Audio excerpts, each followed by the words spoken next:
चलिए आज एक और कहानी बताते हैं जो आपको दिल को छू लेगी।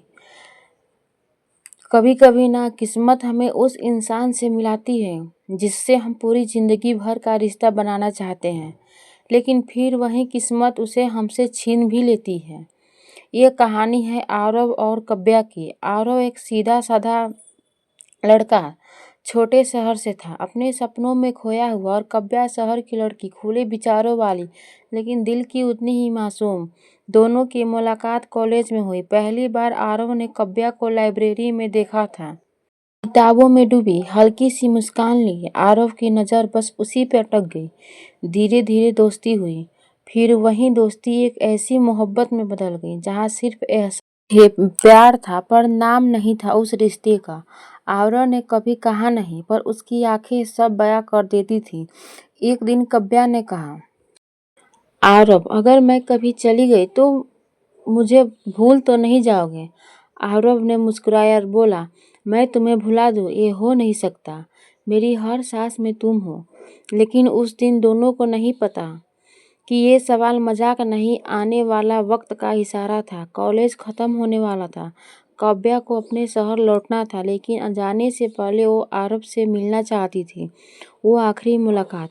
बारिश हो रही थी। दोनों पुराने स्टेशन के उस छोटे से ही टी स्टॉल पर मिले। कव्या ने कहा, चलो अब कहीं भाग चलते हैं जहाँ कोई हमें जुदा ना करे।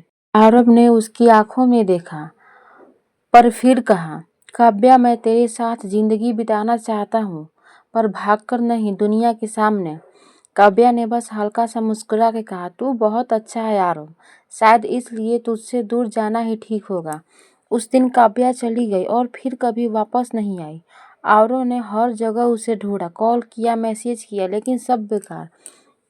6 महीने के बाद एक कॉल आया। फिर आरव के पास एक 6 महीने के बाद कॉल आया।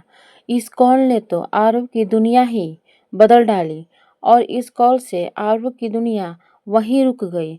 उसे पता चला कि कव्या कैंसर से जूझ रही थी।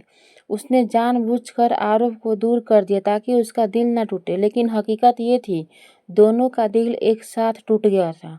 आज भी आरव उस स्टेशन पर जाता है, उसी टी स्टॉल पर बैठता है और बस एक ही बात कहता है, काव्या, तू अगर कहीं तो बस एक बार आ जा, एक आखिरी बार। इसलिए दोस्तों, वक्त रहते ही अपनों का कदर कर लो, क्योंकि जब चिड़िया चुग गई खेत तो पछताने से क्या होगा। जब इंसान चला जाता है तो इस इंसान की कदर होती है, और वक्त रहते किसी को भी किसी इंसान की कदर नहीं होती। इसलिए कदर करना सीख लो। नहीं पता कि कब इंसान आपका और कब वो साथ छोड़ दें।